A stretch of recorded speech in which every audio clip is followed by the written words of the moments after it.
Pemirsa, Menteri Dalam Negeri menunda pelantikan kepala daerah hasil Pilkada serentak 2024. Pelantikan seharusnya dilakukan pada 6 Februari 2025, namun ditunda menunggu keputusan MK terkait gugatan sengketa pilkada. Apa dampak dari penundaan pelantikan kepala daerah ini dan bagaimana dengan kebijakan pemerintah daerah yang harus geser berjalan, namun menunggu keputusan dan tanda tangan kepala daerah definitif? Pelantikan kepala daerah hasil Pilkada serentak 2024 ditunda. Pemerintah masih menunggu keputusan Mahkamah Konstitusi terkait sengketa hasil pilkada.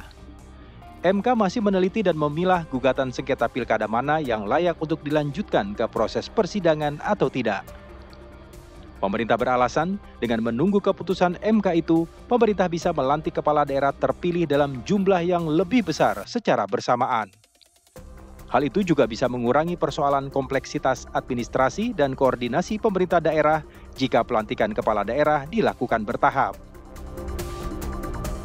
Setelah adanya putusan MK, dismisal katakanlah, yaitu satu menetapkan maksimal 3 hari, kemudian mengusulkan maksimal 3 hari. Kepada siapa? Kepada DPRD-nya. Nah, DPRD memiliki sesuai undang-undang 3 hari untuk melakukan rapat dan kemudian setelah itu menyampaikan usulan kepada pemerintah untuk dilantik. Gitu. Nah, dalam hal 3 hari tidak dilaksanakan rapat dan usulan, maka pemerintah masih nunggu 2 hari lagi. Jadi 5 hari. Hari ke-6 diambil alih oleh pemerintah usulannya.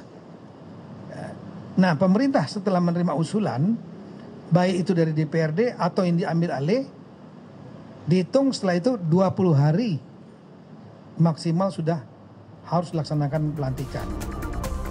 Menurut pemerintah, pelantikan kepala daerah hasil Pilkada serentak 2024 yang ditunda adalah langkah strategis untuk memastikan transisi pemerintahan daerah berjalan lebih efisien. Namun di sisi lain, perubahan jadwal ini juga dapat berdampak pada kebijakan pemerintah daerah. Lalu apa dampak dari penundaan pelantikan kepala daerah bagi jalannya roda pemerintahan daerah? Bagaimana dengan kebijakan pemerintah daerah yang harus segera berjalan, namun menunggu tanda tangan oleh kepala daerah definitif? Tim TV One mengabarkan. 12 Maret. Pemirsa, Menteri Dalam Negeri menunda pelantikan kepala daerah hasil Pilkada serentak 2024. Pelantikan seharusnya dilakukan pada 6 Februari 2025, namun ditunda menunggu keputusan MK yang memilih gugatan sengketa pilkada mana yang layak dilanjutkan ke proses persidangan. Lalu apa dampak dari penundaan pelantikan kepala daerah ini? Lalu bagaimana pula dengan kebijakan pemerintah daerah yang sudah seharusnya segera ditandatangani oleh kepala daerah definitif? Sudah bersama kami Wakil Menteri Dalam Negeri Bima Arya Sugiarto dan Wakil Ketua Komisi 2 DPR RI Arya Bima. Selamat petang Kang Wamen dan juga Mas Arya Bima. Gak boleh sampai salah nyebut. Iya. Aditya. Baik, saya mau ke Kang Wakil Menteri dulu nih. Apa sebenarnya alasan utama dari pelantikan ini diundur ataupun ditunda? Jadi begini, saya mulai dulu ya untuk bisa jelas backgroundnya. Mengapa ada pilkada serentak? Itu karena supaya menyesuaikan masa pemerintahan yang sama antara semua kepala daerah di daerah dan pusat. Jadi bareng, kan tadinya berbeda-beda begitu. Kalau siklus pemerintahnya sudah sama, maka sinkronisasi kebijakannya akan lebih mudah. Itu pertama. Nah, yang kedua, kalau pilkadanya serentak, maka pelantikannya pun harusnya serentak kan gitu. Tetapi pada prakteknya ternyata tidak mungkin serentak semua. Mengapa? Karena ada daerah-daerah yang digugat gitu. Nah, jadi kalau kita bagi, satu ada golongan kepala daerah yang tidak digugat hasil pilkadanya, dan yang kedua adalah daerah-daerah yang digugat gitu. Nah, yang pertama ini kami rencanakan tadinya dilantik duluan tanggal 6 Februari seperti disepakati oleh DPR Komisi 2 gitu. Ini kita sudah sepakati, kita duluan saja. Kenapa? Karena kalau menunggu kloter yang kedua, nah kloter yang kedua ini adalah yang digugat, tetapi kemudian nanti akan MK putuskan kalau gugatannya ditolak, maka bisa dilantik begitu. Nah, kita hitung-hitung tadinya berdasarkan informasi yang kami dapat bahwa keputusan MK untuk tidak melanjutkan gugatan di daerah-daerah yang digugat tadi itu kira-kira pertengahan Februari begitu. Nah, kalau kita menunggu itu, maka pelantikannya baru akan sekitar bulan Maret tahapan-tahapannya. Ya artinya agak kelamaan menunggu yang nggak ada masalah ini. Nah karena itu kita bicarakan sama-sama, oke, kalau gitu kita duluan saja kita lantik yang tidak berperkara tanggal 6 gitu. Namun kemudian ternyata MK mengeluarkan keputusan untuk mempercepat pembacaan keputusan yang perkaranya tidak dilanjutkan atau dismisal menjadi tanggal 5 Februari.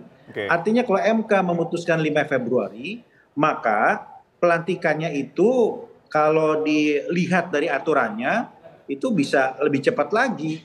Artinya bisa di bulan Februari. Nah, kalau kita tetap akan lantik 6 Februari, kemudian nanti melantik lagi di akhir Februari, maka akan terpaut sekitar 2-3 minggu saja. Nah, karena itu diputuskan oleh Pak Menteri, mendapatkan arahan juga dari Bapak Presiden, ya sudah disatukan saja karena toh jangka waktunya tidak lama dan untuk lebih efisien dan efektif, begitu kira-kira.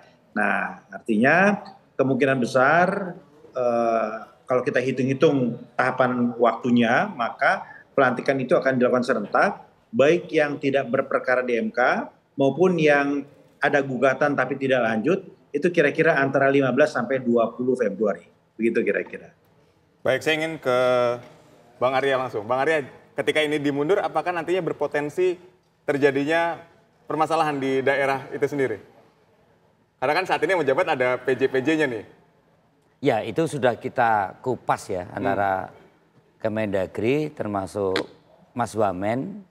Waktu itu apa sih ekses-ekses kalau pelantikan penundaan ini terlalu lama. Apalagi kalau nunggu keserentakan itu selesai dari pilkada-pilkada yang memang ada gugatan, ada sengketa, dan sengketa itu pun akan diselesaikan dengan berbagai persidangan, belum tentu hasilnya pun tidak disengketakan kembali.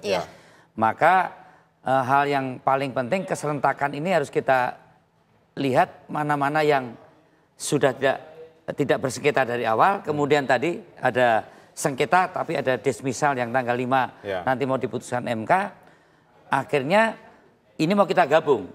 Hitung-hitungannya kalau tidak salah yang dismisal atau yang berperkara tapi tidak memenuhi prasyarat formal itu akan selesai dari MK tanggal 5. Kalau dari MK tanggal 5 berarti MK akan mengirim surat ke KPU Pusat.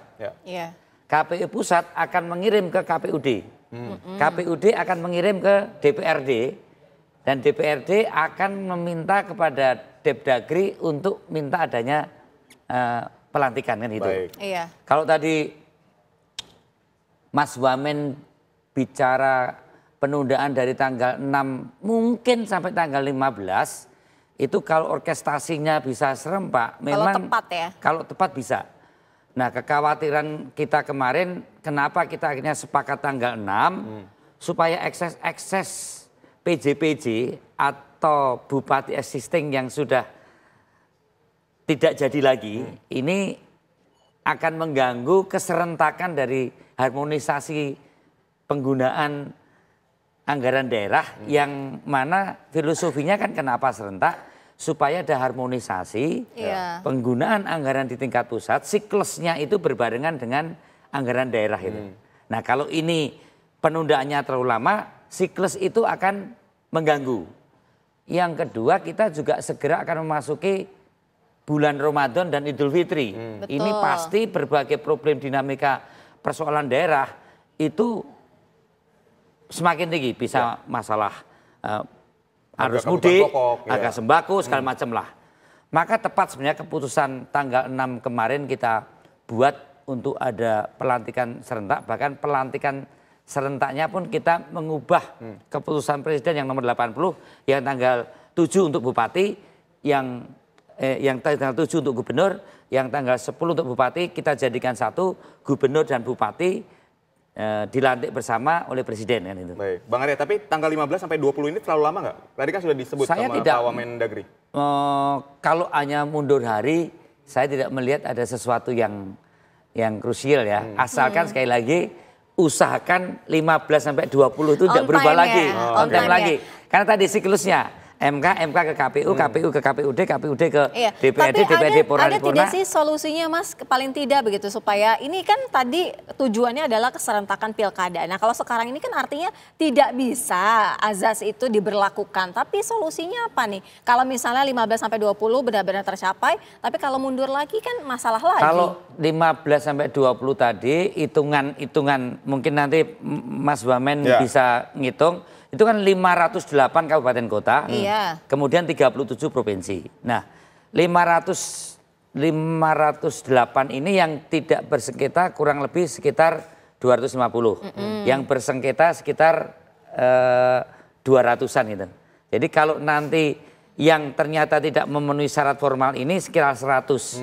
Kemungkinan yang dilantik secara bersama-sama tanggal 15 sampai tanggal 20. Kurang lebihnya itu sekitar 350-an dari 508, sisanya kan masih menunggu pasca sengketa. Menurut saya masih cukup besar yang belum dilantik ya. Tapi kita tunggulah karena ini prosedur hukum, karena inilah proses sengketa pemilu harus melalui MK. Ya kalau 350 kita lantik 15 sampai 20 Maret yang nanti akan diputuskan, menurut saya itu sesuatu yang lebih bijaksana daripada harus menunggu juga 508 kita bareng-bareng baru bulan Maret. Ya gitu. Baik, Kang Bima, ini saya ingin tanya kenapa harus di tanggal 15 sampai 20 dan apakah ada komitmen atau dari pemerintah tidak lewat dari tanggal 20 lah begitu. Tapi nanti dijawabnya usai jeda, tetaplah di Kabar Petang.